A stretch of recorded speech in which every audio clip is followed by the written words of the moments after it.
Trackhouse. And it says movement here. Wallace decides to go back up. Blaney sticks to that low line.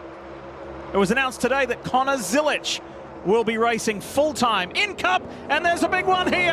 Around goes Bubba. Bush is in it as well. There's Bowman. Bowman's in the wall. Stenhouse is in there. So too Cindric and Zane Smith.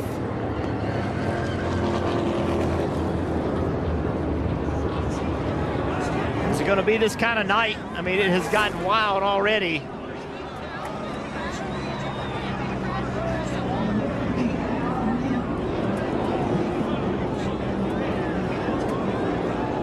Well, it was good while it lasted. Good while it lasted, says the Brickyard 400 winner.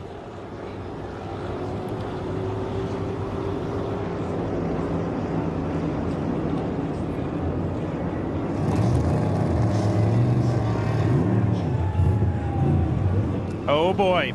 So the two drivers that were immediately above the cut line, Tyler Reddick and Alex Bowman, have both had major drama tonight. So this right here is going to be a huge advantage to Reddick, because remember, it was the 48 of Alex Bowman's job to find 29 points on Reddick to not be the first in. A new winner, it doesn't matter. A new winner, from what I see with damage on this 48, that's going to eliminate the 48, because I just don't see that damaged car making up nearly 30 points on the car that were on board with below. I know Reddick has damage, but this 48's night could be basically over. At least over in a competitive standpoint. That was an interesting wreck, Jeff. It was kind of slow generating. Some wrecks are like one push, bang, they start wrecking. That was a little bit of moving left to right, and then just converging. Well, let's go back and watch it. Very front of the pack. The 23 of Bubba Wallace. Watch that car on the outside lane. They get 3 wide. And I don't think that Bubba knows that he's 3 wide that low, because he's in the middle of the racetrack.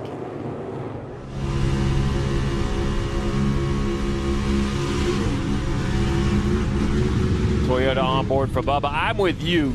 I think he thinks he only has 1 car below him. He ends up with 2, because if we go back and watch it again, the 22 of Logano kind of gets put in a bad spot, which is going to hurt Logano. He's going to go backwards. So watch right here. The 22, there's fire out the pipes.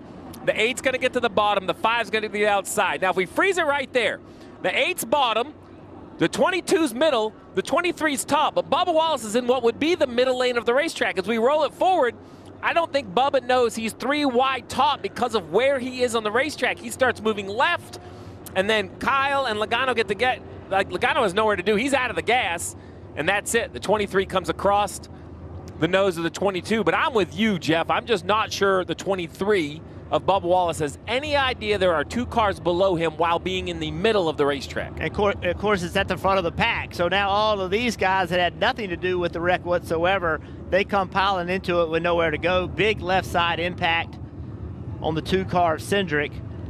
And several drivers that felt like they had a good chance to win this race tonight, that is now either damaged or gone.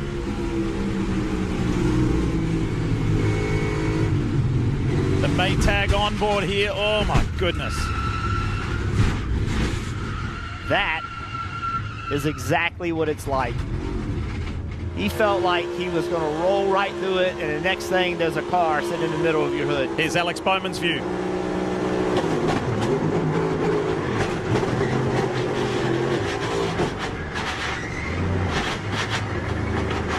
There were 3 drivers in particular who skipped their way through. Carson Hocevar, Ross Chastain, and Justin Haley found a clear passage through. This was not a clear passage for Kyle Busch. All right, so let's go back and watch the beginning. Watch the 5 car of Kyle Larson. Does he get into the back of the 23 here?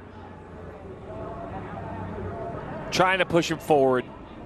Where that starts, where the 5 looks to be in the back of the 23 and kind of pushes him to the left a little bit, trying to give him a draft down the front straightaway in the trial. And, you know, the hood flap comes up on the 5, which normally means you're about nose to bumper, right? That gets that low pressure. So I do agree that there's a contact.